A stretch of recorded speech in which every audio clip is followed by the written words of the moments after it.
Welcome to Master 2255 English Phrasal Verbs, complete course with 150 categories for fluency. This course is designed to help you master the phrasal verbs essential for everyday communication. Today, we're focusing on the 8th category, master phrasal verbs related to money and finance. These verbs will help you talk about saving, spending, and managing money like a fluent English speaker. Let's dive in. Let's start with pay off. This phrasal verb means to finish paying a debt. For example, I finally paid off my student loans, or they worked hard to pay off their mortgage early. Next is save up. This refers to setting money aside over time, usually for a specific purpose. You might say, I'm saving up for a vacation, or they've been saving up to buy a new car. Take out is often used to describe withdrawing money or taking a loan. For instance, she took out $100 from the ATM, or he took out a loan to start his business.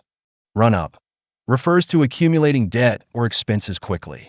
For example, they ran up a huge bill at the restaurant, or be careful not to run up credit card debt.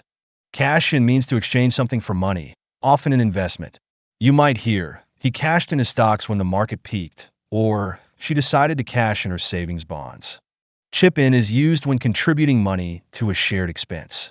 For instance, we all chipped in to buy a gift for her, or they chipped in to cover the cost of the party. Pay back means to return money that you owe.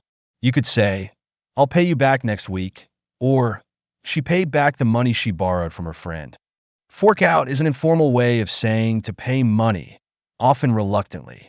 For example, I had to fork out a lot of money for car repairs, or they forked out for front row tickets.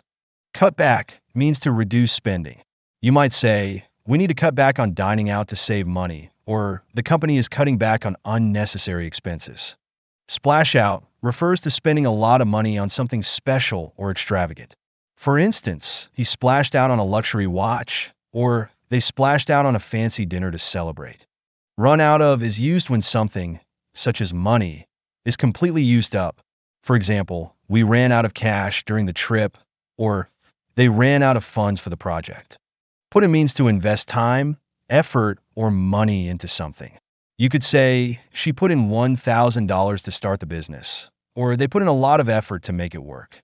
Break even is used when your income equals your expenses, meaning no profit or loss.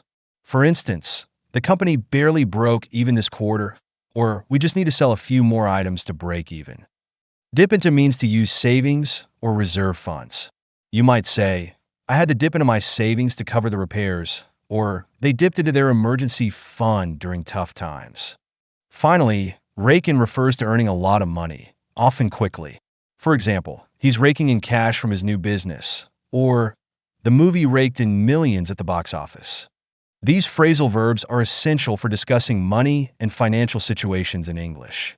Practice them in sentences related to your own experiences, and they'll soon become part of your everyday vocabulary.